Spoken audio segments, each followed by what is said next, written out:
படத்துடைய பேரு தி legend of தாமிரஸ். படத்தோட முதல் சீன்ல 540வது வருஷத்துல சைரஸ் தி கிரேட் அப்படிங்கிற மன்னன் கிட்டத்தட்ட பாதி உலகத்தை ஆண்டு வந்தான். ஈஜிப்ட் பக்கத்துல இருக்கிற சமவெளி நிலங்களை தவிர. ஏன்னா அந்த சமவெளியில பூர்வ குடிகளான சாக்கா இன மக்கள் வசிச்சுட்டு வந்திருக்காங்க. சாக்காங்கிறது அந்த மொத்த கூட்டத்துக்கு பேரு. ஆனா அதுக்குள்ளேயே ஏகப்பட்ட உட்பிரிவுகள் வச்சு அவங்க சின்ன சின்ன கிராமம் மாதிரி அங்கங்க பிரிஞ்சு கூட்டமா வாழ்ந்துட்டு இருந்திருக்காங்க. அதுல ஒரு இனத்தோட பேர் தான் மெசகட்டே. வேட்டை நாய்களை வச்சுக்கிட்டு குதிரை மேல ஆயுதத்தோட மான வேட்டையாடுறதுக்கு விரட்டி போயிட்டு இருக்காங்க. அப்ப அந்த மெசகட்டே ட்ரைபோட சீஃப் ஓடிட்டு இருந்த மான விரட்டி போய் அது மேல ஜம்ப் அடிச்சு அவர் கத்தியால அதை குத்தியே கொன்றுதாரு. அதை பார்த்து அவருடைய ஆட்கள்லாம் வந்து சீஃப்னா சீஃப் தாயா, இந்த ஒரு கம்பீரமான வேட்டைக்காகவே உங்களுக்கு பிறக்க போறது ஆண் குழந்தையா தான் இருக்கும் அப்படின்னு சொல்ல இவரும் ஆண் குழந்தைய எதிர்பார்த்துட்டு இருக்காரு போல இருக்க. சரி மான போட்டாச்சு, ஆனா ரொம்ப நேரம் இங்க இருக்க வேண்டாம், நம்ம கிளம்பும், இது அக்கிட்டா ட்ரைபோட இடம் அப்படின்னு ஒருத்தன் சொல்ல அப்ப இந்த அக்கிட்டா ட்ரைப் ஆளுங்க இவங்களுக்கு ரவுண்ட போட்டுருந்தாங்க. சுத்த போட்டவங்க தம்பி யார் நீங்க, எதுக்கு இங்க வந்தீங்கன்னு கேள்வி எல்லாம் கிடையாது. வந்த உடனே வாழ உருவ 2 குரூப்புக்கு சண்டை. என்னதான் அவங்களும் ஒரு கொடூரமான ட்ரைபா இருந்தாலும் நம்ம மசகட்ட ஆளுங்க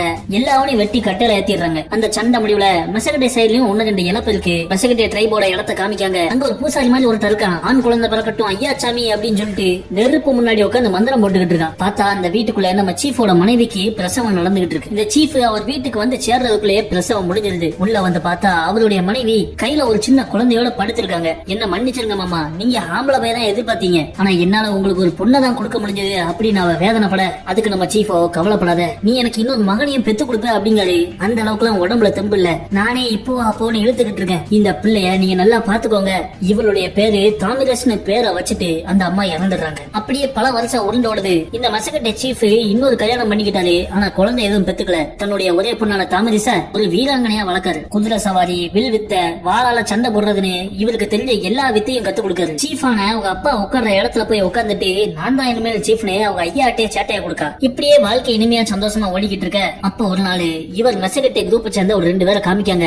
இவங்களுடைய பக்கத்து ட்ரைபான கரமேனியன்ஸ் ட்ரைபோட தலைவனை அவங்க மீட் பண்றாங்க. நம்ம மெசகட்டே ட்ரைப் ஆளுங்க அடிக்கடி அவங்க ட்ரைபை ரைடு பண்றதுனால அவங்க ரொம்ப தொந்தரவுக்குள்ளாயிட்டாங்கன்னு சொல்லி இவங்க 2 பேரையும் கூப்பிட்டு இந்த ரைடு எல்லாம் நிப்பாட்ட சொல்றாரு. ஆனா அவங்களோ தலைவரே உங்களுக்கு தெரியும், இந்த ரைடுக்கு எல்லாம் தலைமை வைக்கிறது எங்க மெசகட்டே ட்ரைப் தலைவரான ஸ்பர்காப் தான். நாங்க அவர்கிட்ட பல தடவை சொல்லிட்டோம் கரமேனியன் கூட நட்பு வச்சுக்கிட்டா அது நமக்கு இன்னும் நல்லதுன்னு. ஆனா அவர் கேட்காம உங்க ட்ரைபுக்கு ரைடு விட்டுக்கிட்டே இருக்காரு, இதுல நாங்க என்ன பண்ண முடியும் அப்படின்னு கேட்க இந்த கரமேனியன் தலைவன் அவங்க மண்டைய கழுவ ஆரம்பிச்சிடறான். மெசகட்டே ட்ரைபை நீங்க ஆண்டாதான் அது கரெக்டா இருக்கும் அப்படின்னு சொல்லி ஆசை ஏத்தி விட அதை நம்பி இவனுங்களும் நைட்டு அவங்க மெசகட்டே ட்ரைப்ல ஒரு சின்ன கூட்டம் போடுறப்போ நம்ம இனிமேல கரமேனியன்ஸ் ரைடு பண்ண வேண்டாம்னு சொல்றாங்க. அதை கேட்ட அவர் கடுப்பாயி அதை சொல்றதுக்கு நீ யாருல அப்படின்னு எல்லாரும் முன்னாடியே அவமானப்படுத்தி விட்டுறாரு. சுத்தி உட்கார்ந்து இருந்த மத்த தலைகள்லாம் இவங்களை பார்த்து சிரிக்க இவங்க 2 பேருக்கும் மூக்கு இருந்து போன மாதிரி ஆயிருது. அன்னைக்கு நைட்டு நம்ம தாமிரஸ் பழுத்து தூங்கிட்டு இருக்கப்போ அவ கனவுல கருப்பு கலர்ல ரெக்க வச்ச நெருப்பு சிங்க ஒண்ணு இவங்க வீட்டுக்குள்ள வர்ற மாதிரி தெரியுது. சடார்னு இவ தூக்கத்துல இருந்து முழிச்சிடறா. உடனே ஓடி போய் தன்னோட அப்பா பக்கத்துல படுக்க என்னம்மா இந்நேரத்துல அப்படின்னு எந்திக்காரு. அப்பதான் கவனிக்காரு அங்க இருந்த காவலாளிகளை ஆளை காணும். அப்ப திடீர்னு ஆளுங்க கதற சத்தம் கேட்க சடார்னு அவருடைய வாளையும் ஷீல்டையும் எடுக்காரு. அப்ப திடீர்னு இவர் ட்ரைபில் உள்ள சில பேர் உள்ள ஓடி வந்து இவரை அட்டாக் பண்ண ஆரம்பிச்சிடறாங்க. இவர் தில்ல தனியா நின்று சண்டை போட அப்ப இவருடைய விசுவாசி ஒருத்தர் கூட வந்து ஹெல்ப் பண்றாரு. உடனே நம்ம சீஃப் ஸ்பர்காப் அவருடைய மகளை இந்த விசுவாசி கையில ஒப்படைச்சிட்டு இவ்வளவு பத்திரமா இங்க இருந்து கூட்டு போயிரு அப்படின்னு சொல்ல அவர் இழுத்துட்டு போறாரு. அப்போ நம்ம தாமிரஸோட கண்ணு முன்னாடியே அவ அப்பாவை அந்த 2 பேரும் குத்தி கொன்றுதாங்க. அந்த மசகட்டே ட்ரைப்ல நம்ம சீஃபுக்கு விசுவாசியா இருந்த ஒரு குரூப் மக்கள் மட்டும் அந்த ஊரை விட்டே தப்பிச்சு ஓடிடுறாங்க. எப்படியும் அந்த 2 மண்டையன்களும் இவங்களை தேடி வந்து கொள்ளுவாங்க தெரிஞ்சு எங்கேயுமே நிக்காம அவங்க பாட்டுக்கு குதிரையில போய்கிட்டே இருக்காங்க. அப்பப்ப வழியில ஏதாவது இடத்துல நிப்பாட்டி கிடைக்கிற பறவைகளை வேட்டையாடி தின்னுட்டு அவங்க பயணத்தை தொடர்ந்துகிட்டே இருக்காங்க. இப்படியே ஓடிட்டு இருந்தா ஒப்பேராது, ஏதாவது பாதுகாப்பான இடத்துக்கு போகணும் அப்படின்னு சொல்ல அந்த சதுப்பு நிலங்களுக்கு மத்தியில இருக்கிற ஒரு அடர்ந்த காட்டுக்குள்ள போறாங்க. அதை பார்த்தா கூட இருந்தவங்களோ இது சபிக்கப்பட்ட காடாச்சு அப்படின்னு அழற.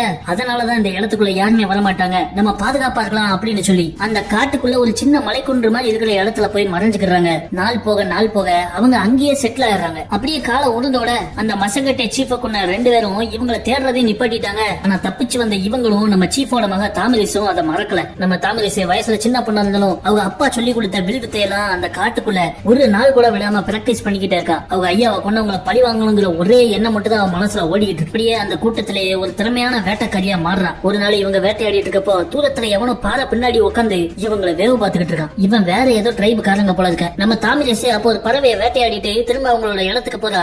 வேட்டையாடிட்டு வந்த பறவைகளை அவங்க சமைச்சுக்கிட்டு இருக்க. அப்ப நம்ம ஹீரோயின் இன்னும் எவ்வளவு நாள் தான் இந்த இடத்துல ஒளிஞ்சிருக்க போறோம் அப்படின்னு கடுப்பாய் கத்த ஆரம்பிச்சிடறான். இனிமேல என்னால இங்க இருக்க முடியாது, நான் போய் எங்க ஐயாவை கொண்டு உங்களை பழி வாங்க போறேன் அப்படின்னு சொல்லிட்டு அவ அம்பையும் வெளியே எடுத்துட்டு போவ. அந்த கூட்ட தலைவனோ அவளை விட்டு அவ தானா திரும்ப வருவா அப்படின்னு சொல்லிட்டு அவன் ஆளுங்களை அங்கேயே உட்கார சொல்லிடுறான். நம்ம தாமிரஸ் குதிரை எடுத்துட்டு எடுத்துட்டு அங்க இருந்து கிளம்பி போயிடுறா. அப்படியே போயிட்டு இருக்கச்சல ஒரு இடத்துல நிப்பாட்டி தண்ணி குடிச்சு அங்கேயே ஓய்வு எடுக்கா. அப்போ அவ தூங்கிட்டு இருக்கப்போ காட்டுக்குள்ள மறுபடியும் அந்த கருப்பு கலர் நெருப்பு சிங்கம் ரெக்கைகளை விரிச்சுக்கிட்டு அவ எதிரில வந்து நிக்கிற மாதிரி தோணுது. சட்டுன்னு எந்திரிச்சிடறா. அப்ப தூரத்துல யாரோ ஆளுங்க கத்துற மாதிரி சத்தம் கேட்க குதிரை எடுத்துக்கிட்டு ஓடி போய் அவ இருந்த இடத்த பாக்க அவளுடைய ஊர் மக்கள் எல்லாரும் இறந்து கிடக்காங்க. அந்த சின்ன கூட்டத்தோட தலைவனும் நம்ம தாமிரேச பார்த்து என்ன மன்னிச்சிரு, என்னால நம்ம மக்களை காப்பாத்த முடியல அப்படின்னு சொல்லிட்டு மண்டைய போட்டுற வெறி அணைவ குதிரை எடுத்துக்கிட்டு கால் தட இருக்கிற இடத்த நோக்கி ஓடுறா. அங்க போய் பார்த்தா அந்த பாறை பின்னாடி இருந்து எட்டி பார்த்த அந்த ட்ரைப் ஆளுங்க ஒரு 7-8 பேரு இவ ஊரை சேர்ந்த இளம் பெண்களை கைத்துல கட்டி இழுத்து கொண்டு போயிட்டு இருக்காங்க. அப்ப சடார்னு உள்ள பாஞ்ச நம்ம தாமிரசை சரட்டுன்னு உள்ள பூந்து வெறித்தனமா சண்டை போட்டு ஒவ்வொருத்தனையா போட்டு தள்ளுறா. அப்ப இவளுக்கும் பயங்கரமா அடி விழுந்துருது. கடைசியா ஒருத்தன் இவளை கீழே தள்ளி விட்டு குத்த வர்றப்போ அங்க பக்கத்துல கடந்த மாட்டு கும்பெடுத்து அவன் சங்கிலியா இருக்கிறான். இறுதியா எல்லாரையும் போட்டு தள்ளிட்டா. ஆனா இவளுக்கும் பயங்கரமான கத்தி குத்து விழுந்துருது. அப்படியே அவளோட குதிரை மேல ஏறி படுத்துற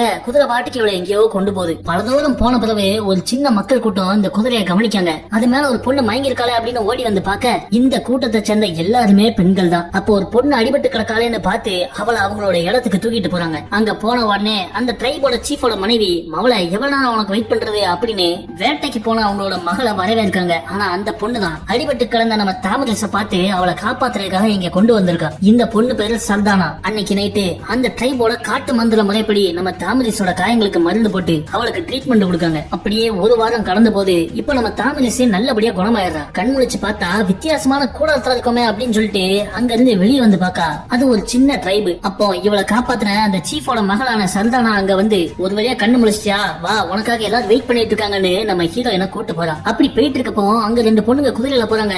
அதுல ஒரு பொண்ணு ஒருத்தன் தலையை வெட்டி குதிரையில தொங்க விட்டு போயிட்டு இருக்கா. எல்லா ட்ரைபு மாதிரியும் இவங்களும் ஒரு காட்டுத்தனமான ட்ரைபு தான் போல. ஆனா இங்க பெண்கள் தான் போராளிகள். அங்க இருந்து கூட்டு போய் நம்ம தாமிரச இவளுடைய அப்பா அம்மாவான அந்த ட்ரைபோட சீஃப் முன்னாடி கொண்டு போய் நிப்பாட்றான். அப்ப அந்த சீஃப் நம்ம தாமிரஸ் கையில இருந்த மோதிரத்தை பார்த்து இது மசகட்டை ட்ரைபோட மோதிரமாச்ச, இது உன் கைக்கு எப்படி வந்துச்சுன்னு கேட்காரு. அப்போ அவன் நடந்த கதையெல்லாம் சொல்ல அதை கேட்ட அந்த சீஃபோ உங்க அப்பா ஸ்பர்க அப்ப எனக்கு நல்லா தெரியும், அவர் ஒரு உன்னதமான தலைவர், எனக்கும் நெருங்கிய நண்பர். இனிமேல் நீ எதை பத்தி கவலைப்பட வேண்டாம், எங்க கூட இருந்துக்கோ, ஆனா நீ யாருங்கிற உண்மையை யார்கிட்டயுமே சொல்லிடாத அப்படின்னு ஒரு கண்டிஷனை போட்டு நம்ம தாமிரேச அவங்க ட்ரைபிளே ஒரு ஆளா சேர்த்துக்கிறாங்க. சரி நீ சாவர நிலைமையில வந்து சேர்ந்திய உன்னை அட்டாக் பண்ணவங்க எல்லாம் எங்க அப்படின்னு கேட்க அவங்க எல்லாரும் போட்டு தள்ளிட்டு அப்படின்னு அசல்ட்ட சொல்றா. அதை கேட்டு இந்த சீஃபே மறந்துடுறாரு. பிறகு அங்கேயே தங்கி அந்த ட்ரைபு மக்களோட வாழ்க்கை முறைகளை கத்துக்கிட்டு அவங்கள ஒருத்தியாவே மாறிடுறா. மத்த ட்ரைபுகளை மாதிரி இவங்களோட பழப்பம் பக்கத்து ட்ரைபுகளை போய் அட்டாக் பண்ணி ரைடு விட்டு அங்க உள்ள பொருட்களை களவாண்டு வர்றதா. அப்போ ஒரு நைட்டு இவங்க பக்கத்து ட்ரைபை போய் ரைடு விட போயிருக்காங்க.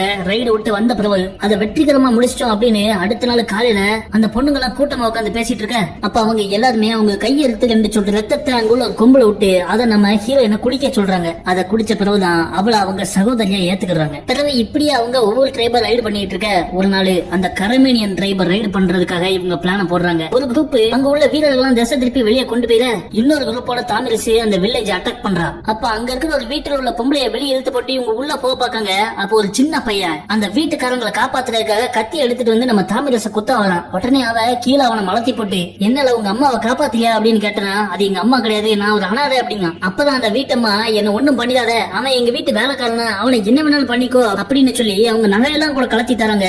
அதை வாங்கி தூக்கி வீசின நம்ம ஹீரோயின் உன்னுடைய உண்மையான சொத்து என்னன்னு உனக்கு தெரியல, இவன் உன் வீட்டுல வேலை பார்க்கற பையனா இருந்தாலும் உனக்காக உயிரே கொடுக்கான், வந்தாப்ப உண்மையான சொத்து அப்படின்னு சொல்லிட்டு அந்த நகைகளை தூக்கி வீசிட்டு இந்த சின்ன பையனை தன்னோட கூட்டு போயிரு. இந்த பையன் பேரு திராசு. ரைட முடிச்சிட்டு வழக்கம் போல காட்டுக்குள்ள இவங்க டென்ட் அடிச்சு உட்கார்ந்து இருக்கிறப்போ நம்ம ஹீரோயினோட தோழி சர்தானாங்க வந்து இந்த பையனை தூக்கிட்டு வந்திருக்க, அவன் வளர்ந்த பிறகு அப்பா அம்மாவுக்கு ரிவெஞ்ச் எடுக்கிறதுக்காக உன்னை போட்டு தள்ளிட்டா என்ன பண்ணுவ அப்படின்னு கேட்க இவனும் என்ன மாதிரி அப்பா அம்மா இல்லாதவன் தான், இவனை நான் வளர்க்கிறேன் அப்படிங்க. இதெல்லாம் நடந்துட்டு இருக்கையில நம்ம சர்தானாவோட அப்பாவான அந்த சீஃபுக்கு ஒரு ஆண் குழந்தை பிறக்குது. தனக்கு ஒரு வாரிசு கிடைச்சிட்டு அப்படின்னு சந்தோஷப்பட்ட அந்த சீஃப் அதை விமர்சையா கொண்டாடுறதுக்காக பக்கத்து ட்ரைபு தலைகள் எல்லாம் ஒரு விருந்துக்கு கூப்பிடுறாரு. அப்ப அந்த விருந்துல நம்ம தாமிரேசோட ஐயாவை கொண்டு அந்த 2 பேரும் வந்து உட்கார்ந்துருக்காங்க. அவங்கள பார்த்த உடனே நம்ம தாமிரேஸ்க்கு அவங்கள கொண்டு கழுத்தை குதறிடலாம்னு தோணுது. ஆனா அதுக்கு இது சரியான நேரம் கிடையாதுன்னு அவ பொறுமை காக்குறா. அது ஒரு சந்தோஷமான நிகழ்வு அப்படிங்கறதுனால இவங்களோட வழியில ட்ரைபுக்காரங்க சுத்தி உட்காந்து சண்டை விட்டு அதை செலிபிரேட் பண்ணிக்கிட்டு இருக்காங்க. அதுல ஒருத்தன் வெறித்தனமா சண்டை போட்டுக்கிட்டு இருக்கான். அவன் பேரு ஆர்குன். அவன் மேல நம்ம தாமிரேசோட பார்வை விழுது. அவன் அழகையும் வீரத்தையும் பார்த்து இவ லைட்டா அசந்து போயிட்டாதான் சொல்லணும். அதுக்கப்புறம் சர்தானாவோட ட்ரைப் ஆளுங்க அவங்களோட வீரத்தை காமிக்காங்க. குதிரை சவாரி பண்ண மாணிக்க அவங்க வில்ல எஞ்சி வித்தைகளை காமிக்க அதுலயும் நம்ம தாமிரசு குதிரை ரன்னிங்ல இருக்கப்பவே திரும்பி உட்கார்ந்து சொல்றான். அதை பார்த்து அசந்து போன அந்த ஆர்குனோட அப்பா சர்தானா ட்ரைப் சீஃப்ட இந்த பொண்ணு யாருன்னு கேட்க அவரும் என் ட்ரைப்ல உள்ள ஒரு சாதாரண வீராங்கனை தான் அப்படின்னு சொல்லி மலிப்பிட்டாரு. பிறகு பெரிய தலைவர்கள்லாம் தனியா போய் பேசலான்னு அந்த தலைவரோட கூடாரத்துக்குள்ள போறாங்க. அப்போ அப்போ அந்த மசகட்டை குரூப்பை சேர்ந்த 2 குலகார பயல்களும் சர்தானாவோட அப்பாட்ட, நீங்க இந்த வாட்டி லைனை கிராஸ் பண்ணிட்டீங்க, எங்க நட்பு ட்ரைபான கருமேனியன் ட்ரைபை நீங்க போன வாரம் அட்டாக் பண்ணிருக்கீங்க, இது நல்லதுக்கு இல்ல அப்படின்னு சொல்லவும் சர்தானாவுடைய அப்பாவோ, மத்த ட்ரைபுகளை ரைடு பண்ணி தானே இவ்வளவு நாளா வாழ்ந்துகிட்டு இருக்கோம் அப்படின்னு சொல்றாரு. ஆனா அதுக்கு அந்த குலகார பயல்களோ, இனிமேல் அதை நீங்க பண்ணக்கூடாது, பண்ண மாட்டேன்னு சத்தியம் பண்ணி அந்த சத்தியத்துக்கு சாட்சியா பிறந்த உங்க பையனை என்கிட்ட ஒப்படைங்க. இதுக்கு இவர் ஒத்து வரல. அதுக்கு அவங்களோ, இன்னும் உனக்கு 2 மாசம் டைம், அதுக்குள்ளேயும் உன் பையனை என்கிட்ட ஒப்படைச்சு உன் சத்தியத்தை நிரூபி, இல்லன்னா நடக்கிறதே வேலை அப்படின்னு சொல்லிட்டு கோபமா அங்க இருந்து கிளம்பி போறாங்க. அவங்க போன உடனே நம்ம சந்தானோட அப்பா அங்க இருந்த பக்கத்து ட்ரைபு தலைவர்கள்ட்ட, நம்ம எல்லாரும் இப்ப ஒத்துமையா இருக்கணும், அதனால கூடி வாங்க தொடர்களே அப்படிங்காரு. அவங்களோ, அவன் என்ன எங்களை ஏமாத்தினா உன்னத்தானே மிரட்டிட்டு போனா எங்களை எதுக்கு கூப்பிடுறேன்றாங்க. பக்கத்து ட்ரைபுகளோட சப்போர்ட் இல்லன்னு தெரியவும் இவர் பதபதச்சு போயிடுறாரு. அப்போ மத்த ட்ரைபு சீஃப்களும் கிளம்பி போயிட இந்த ஆர்கனோட அப்பா மட்டும் அன்னைக்கு நைட் அங்கேயே தங்குறாரு. அப்ப நம்ம சந்தானோட அப்பா அவர்கிட்ட போய், இன்னைக்கு சாயங்காலம் குதிரையில திரும்பி உட்கார்ந்த சுட்ட பொண்ணு யாருன்னு கேட்டீங்களே, அது வேற யாரும் இல்ல, இறந்து போன மசகட்டை ட்ரைபோட சீஃபான ஸ்பர்காப்போட ஒரே பொண்ணு அப்படின்னு சொல்லவும் அவர் அலன்றாரு. மசகட்டை ட்ரைபோட முழு உரிமையும் அவளுக்கு தான் இருக்கு. உங்க பையன் ஆர்கனுக்கும் தாமிரச பிடிச்சிருக்கு போல இருக்கு. உன் ட்ரைபோட படையும் ஏன் ட்ரைபோட படையும் ஒண்ணு சேர்த்து அந்த கருமேனியன் நம்மள அட்டாக் பண்றதுக்கு முன்னாடியே அவங்கள நம்ம அடிச்சிட்டனா, அப்ப நம்ம தாமிரஸ் இருக்கிறதுனால மசகட்டை ட்ரைபும் நமக்குள்ளதாயிரும். பிறகு நம்மள இந்த சமவெளி நிலத்துல அடிச்சுக்கிறதுக்கு ஆளே இருக்க மாட்டாங்க அப்படின்னு சொல்ல அன்னைக்கு நைட்டு தாமிரச குடிசைக்கு கூப்பிட்டு விடுறாங்க. அப்போ ஆர்கனோட அப்பாவோ, நம்ம தாமிரச பார்த்து, ஸ்பர்காப்போட ஒரே மக உயிரோட இருக்கு, ரொம்ப சந்தோஷமா இருக்கு, உங்க அப்பா இறந்ததுக்கு பழி வாங்குறதுக்கு நாளைக்கு காலையிலே நம்ம மசகட்டை ட்ரைபை அட்டாக் பண்ணி அவங்கள ஜெயிப்போம் அப்படிங்காரு. ஆனா நம்ம தாமிரசோ, எங்க அப்பாவை கொண்டவங்களை மட்டும்தான் நான் கொள்ளுவேன், மத்த மக்கள் யாருமே காயப்படக்கூடாது அப்படின்னு சொல்றா. அதே மாதிரி இவங்க தங்களோட சுய ஆதாயத்துக்காகவும் தான் இதை பண்றாங்க அப்படிங்கறத சொன்ன தாமிரசு, இருந்தாலும் இவ பழி வாங்குறதுக்கு இத்தனை வருஷம் காத்துட்டு இருந்தனால அந்த நேரம் வந்துட்டுன்னு அடுத்த நாள் காலையிலேயே இந்த மசகட்டை ட்ரைப் இருக்கிற இடத்தை நோக்கி போறாங்க. நம்ம தாமிரசு அந்த மொத்த படையும் முன்னின்னு வழி நடத்துறா. இவங்க படையோட வர்றத பார்த்த மசகட்டை ட்ரைபும் அவங்க படைய கொண்டு வந்து நிப்பாட்ட, அப்ப நம்ம தாமிரசு மட்டும் குதிரையில முன்னாடி வரா. வந்து அவங்க ஐயாவை கொண்ட 2 பேரையும் வெளியே கூப்பிட, யார் பணி அப்படின்னு கேட்காங்க. இறந்து போன சீஃப் ஸ்பர்காப்போட ஒரே மக தாமிரசு வந்திருக்கேன் அப்படின்னு சொல்ல ஊர் மக்கள் எல்லாம் ஷாக் ஆகுறாங்க. இப்ப நம்ம தாமிரசோ அங்க நின்ன மசகட்டை மக்கள்கிட்ட, நீங்க எல்லாருமே என்னோட மக்கள் தான், ஆனா எங்க அப்பாவுக்கு துரோகம் பண்ணி கொண்டு இந்த 2 பேரை மட்டும் தான் நான் கொல்ல வந்திருக்கேன். அவனுக்கு தேவையில்லாம கருமேனியன் நம்ம ட்ரைபை அடிமையாக்க பாக்காங்க, எனக்கும் இவங்களுக்கும் உள்ள சண்டையில யாருமே உள்ள வராதீங்க அப்படின்னு சொல்ல மசகட்டை மக்கள்லாம் அப்படியே அரண்டு போய் நிக்காங்க. அப்ப அந்த 2 துரோகிகளும், என்னவோ ஓவர வாய் பேசுற அப்படின்னு சொல்லிட்டு குதிரையில ஓடி வர சாதாரண வாள் எடுத்தவ 2 வீச்சுல 2 பேர் கதையும் சொல்லி முடிச்சிட்டா. அதை பார்த்த அந்த துரோகிகளோட மகங்களோ, எங்க அப்பாவை கொண்டுட்டியவ அப்படின்னு சொல்லிட்டு வாள் எடுத்துட்டு வெட்ட வராங்க. ஆனா அதுக்குள்ளயும் மசகட்டை ட்ரைப் ஆளுங்களே அவங்களை பிடிச்சு கட்டி போட்டுருக்காங்க. அவங்க தூள்றத பார்த்த உடனே நம்ம ஆர்கோன் ட்ரைபும் சர்தானா ட்ரைபும் அங்க இருந்து ஆங்காரத்தோட ஓடி வர, அதை பார்த்து அந்த மசகட்டை ட்ரைபோட தலைவனும் துள்ளன பயல்களை கட்டி போட்டு நேரா வந்து நம்ம தாமிரஸ் முன்னாடி அடிவழிஞ்சு, மசகட்டை ட்ரைபே உங்களோட தான், ஒருவேளை நான் குற்றவாளி நினைச்சேன் என்னை இப்பயே கொன்றுங்க அப்படிங்க. அதை பார்த்த தாமிரசோ அவனை வாழ விட்டுறதா. பிறகு சகல மரியாதையோட தாமிரச மசகட்டை ஊருக்கு கூட்டு போக, வீட்டை விட்டு துரத்தப்பட்ட பொண்ணு பல வருஷம் கழிச்சு இப்போ ராணி அங்க வரா. உள்ள வரவும் அந்த ஊர் பூசாரி ஓடி வந்து, என் கனவு நினைவாயிட்டு அப்படின்னு சொல்லிட்டு நம்ம தாமிரச முன்னாடி விழுந்து கும்பிடுறான். அப்ப அந்த மசகட்டை ஆளுங்க, இவ அப்பாவை கொண்டு அந்த துரோகிகளோட குடும்பத்தை கட்டி அங்க இழுத்து கொண்டு வராங்க, இவங்களுக்கு மரண தண்டனை கொடுக்கணும் அப்படின்னு சொல்ல நம்ம தாமிரசோ வேண்டாம், அந்த கருமேனியன் பேச்ச கேட்டுதானே இவங்க எங்க அப்பாவை கொண்டாங்க, அவங்களே இவங்களுக்கு அடைக்கலம் கொடுக்கட்டும்னு இவங்க ஊரை விட்டு அடிச்சு விரட்டிடுறான். பிறகு தன்னுடைய வீட்டுக்குள்ள வந்தவ அவங்க அப்பா உயிரோட இருக்கப்ப அவர் உட்கார்ற அதே இடத்துல உட்கார்ந்து அந்த ஊரை ஆள ஆரம்பிக்க. அப்படியே ஒரு 2 வாரம் கிட்ட கடந்த போது திடீர்னு ஒரு நாளே இவளுடைய ஒற்றர்கள் அங்க ஓடி வந்து கருமேனியன் அவன் படையை தளர்த்திக்கிட்டு இவங்களை அடிக்க வர்றதா சொல்றாங்க. அது மட்டும் இல்ல, அவங்கிட்ட போர் பண்ற குதிரை வண்டி எல்லாம் இருக்கான், பெரிய பெரிய குதிரை வண்டி, இரும்பு கேடையா எல்லாம் வச்சிருக்காங்கன்னு சொல்ல அதை தாமிரசோ பாசிட்டிவா பாக்கா. குதிரை வண்டியில வர்றவங்கள நம்ம குதிரை மேல சவாரி பண்ற வீரர்கள் ஈஸியா போட்டுருவாங்க, அதே மாதிரி இரும்பு கேடயத்தை தூக்கிட்டு வராங்கன்னா அது அவங்கள ஸ்லோ ஆக்கிரும், அவங்களோட நம்ம வேகமா இருப்போம் அப்படின்னு சொல்லி இவளும் சண்டைக்கு தயாராக. சண்டையில என்ன ஸ்ட்ராட்டஜியை ஃபாலோ பண்ணலாங்கிறத நம்ம தாமிரசே சொல்றா. ஒரு சின்ன குரூப் போட்டு அட்டாக் பண்ற மாதிரி அட்டாக் பண்ணிட்டு அப்புறம் அவங்களுக்கு பயந்து ஓடி வர்ற மாதிரி நடிச்சு பின்னாடி வர, அதை நம்பி கருமேனியன் படம் மொத்தமும் அட்டாக் பண்றதுக்கு முன்னேறி வருவாங்க. அப்ப நம்ம 2 சைடுல இருந்து அவங்களை அட்டாக் பண்ணி முடிச்சிடலாங்க. அப்ப நம்ம தாமிரசு போருக்கு கிளம்பிட்டு இருக்கப்போ அவ காப்பாத்தின அந்த திரசு பையன், நானும் கூட வரேங்க, அதுக்கு அவளோ, நம்ம ஊரையும் வீட்டையும் நீதான் இங்க இருந்து பாதுகாக்கணும், நான் உன்னை நம்புறேன்னு அந்த திரசு பையில ஊர்ல இருக்க வச்சுட்டு இவ தன்னுடைய படையை கூப்பிட்டுட்டு போர்க்களத்துக்கு போறா. பிளான் போட்ட மாதிரியே ஒரு சின்ன குரூப் போட்டு அடிச்சு பயந்து ஓடி வர்ற மாதிரி நடிச்சு அவங்கள உள்ள இழுத்து இவங்க அவங்கள போட்டு தோதவன்னு தொலைக்காங்க. எல்லாரும் கொடூரமா மாறி மாறி வெட்டிக்கிட்டு இருக்காங்க. ஆனா அந்த ரணகளத்துக்குள்ளேயும் நம்ம தாமிரசும் ஆர்கனும் கிளுகிழப்பு பண்றாங்க. அத்தோட அந்த போர்லயும் இவங்க வெற்றி பெற்றுறாங்க. அந்த வெற்றியை கொண்டாடுற வகையில நம்ம தாமிரசுக்கும் ஆர்கனுக்கும் அந்த வெள்ளிக்கிழமைய கல்யாணத்தையும் வச்சிடறாங்க. அந்த கல்யாண நிகழ்வுல நம்ம தாமிரசு எந்திரிச்சு, இனிமே நம்ம மெசகட்டை ட்ரைபோட சீஃபா என்னுடைய கனவு ஆர்குனே இருப்பாரு அப்படின்னு சொல்ல, ஆர்குனே மொத்த மெசகட்டை ட்ரைபுக்கும் சார்ஜ் எடுக்கா. அன்னைக்கு நைட்டு அவசர அவசரமா பூஜையை போட்டு அர்ஜென்டா 10 மாசத்துல ஒரு பையனையும் பெத்தெடுத்துட்டாங்க. தன்னுடைய அப்பாவே திரும்ப பிறந்துட்டாரு அப்படின்னு அந்த பையனுக்கும் ஸ்பர்காப்னு பேர் வச்சிடறாங்க. எப்படி ஸ்பர்காப்பு நம்ம தாமிரஸ்க்கு அவருக்கு தெரிஞ்ச போர் வித்தைகளை சொல்லி கொடுத்தாரோ அதே மாதிரி ஆர்குனு தன்னோட பையனுக்கும் சண்டை போடுறதுல எல்லா கலைகளையும் கத்து கொடுக்கான். அப்படியே வருஷங்கள் உருண்டோடவே அந்த பையனும் பெருசா வளர்ந்துட்டான். இவங்க வாழ்க்கையும் சந்தோஷமா நிம்மதியா போயிட்டு இருக்க அப்ப அவங்களோட பக்கத்து நாட்டை சைரஸ் அப்படிங்கிற ஒரு மண்ணை வந்து கைப்பற்றுறான். அவனோட கொடுங்கோல் ஆட்சி தாங்க முடியாத அந்த நாட்டுல உள்ள மக்கள் நிறைய பேரு அகதிகளா அந்த நாட்டை விட்டு தெரிச்சு ஓடுறாங்க. அதுல ஏகப்பட்ட பேரு நம்ம தாமிரஸோட ட்ரைப்ல வந்து தஞ்சம் புகழ உதவி கேட்காங்க. கனி உள்ளம் கொண்ட தாமிரசோ அவங்கள வரவேற்கா. ஒரு நாள் நைட்டு தாமிரஸ் தூங்கிட்டு இருக்கப்போ அவ ஊருக்கு நடுவுல தனியா நிக்கிறா. அப்ப ரெக்க வச்ச அந்த கருப்பு சிங்கம் அவ கனவுல அவ முன்னாடி வந்து நிக்கி. இவ பதறி போய் எந்திரிச்சிடறா. எப்ப இவளுக்கு இந்த கனவு வந்தாலும் ஏதாவது இலவ கூடிடும் அப்படின்னு அவளுக்கு தெரியும். அதே மணிக்கு அன்னைக்கு அவங்க ஊர் வாசல்ல சைரஸ் மன்னனோட தூதுவர்கள் வந்து நிக்காங்க. கையில பெட்டிகள் நிறைய தங்கத்தை கொண்டு வந்தவங்க சைரஸ் உங்களை நட்புறவு வச்சுக்க கூப்பிடுறாரு அப்படின்னு இவங்களுக்கு ஒரு இன்விடேஷனை கொடுக்காங்க. எங்க கூட எதுக்கு நட்பு அப்படின்னு கேட்டனா சமவெளி நிலத்துல வாழ்ற ட்ரைபுகள் கூட சைரஸ் மன்ன வியாபார உறவை வளர்க்கலாம்னு முடிவு பண்ணிருக்கா. அதனால இந்த சமவெளி நிலத்துல ஒரு நல்ல வாய்ஸ் உள்ள ஒரே ட்ரைப்னா அந்த மசக்கட்டை ட்ரைப் தான். அதனால உங்களை நண்பர்களாக கூப்பிடுறாருங்க. சரி எதுவும் கண்டிஷன் எதுவும் உண்டா அப்படின்னு நம்ம தாமிரஸ் கேட்கவும் அது எல்லாத்தையும் சைரஸே உங்களை நேர்ல பார்த்து பேசணும்னு இந்த ட்ரைபோட சீஃபான உங்களை அவருடைய கோட்டைக்கு ஸ்பெஷல் கெஸ்டா கூப்பிட்டுருக்காரு அப்படின்னு ஒரு லெட்டர் தூக்கி காமிக்கான். அன்னைக்கு நைட்டு தாமிரசும் ஆர்கனும் அவங்க ரூம்ல இருக்கிறப்ப தாமிரசோ இவ்வளவு செல்வத்தை கொண்டவனுக்கு நம்மளோட நட்பு தேவையில்ல, இதுல ஏதோ சூச்சம் இருக்கு அப்படிங்க. ஆனா நம்ம ஆர்கனும் நம்ம ஊர் மக்களோட வாழ்க்கை இன்னும் மேம்படணும்னா ஏதாவது ஒண்ணு பண்ணிதான் ஆகணும். நான் போய் அந்த சைரஸ் மன்னனை பார்த்து என்ன எதுன்னு பேசிட்டு வரேன், நம்ம பையனும் என் கூட வரட்டும் அப்படின்னு சொல்ல நம்ம தாமிரசு ஒரு செகண்ட் யோசிக்கிறா.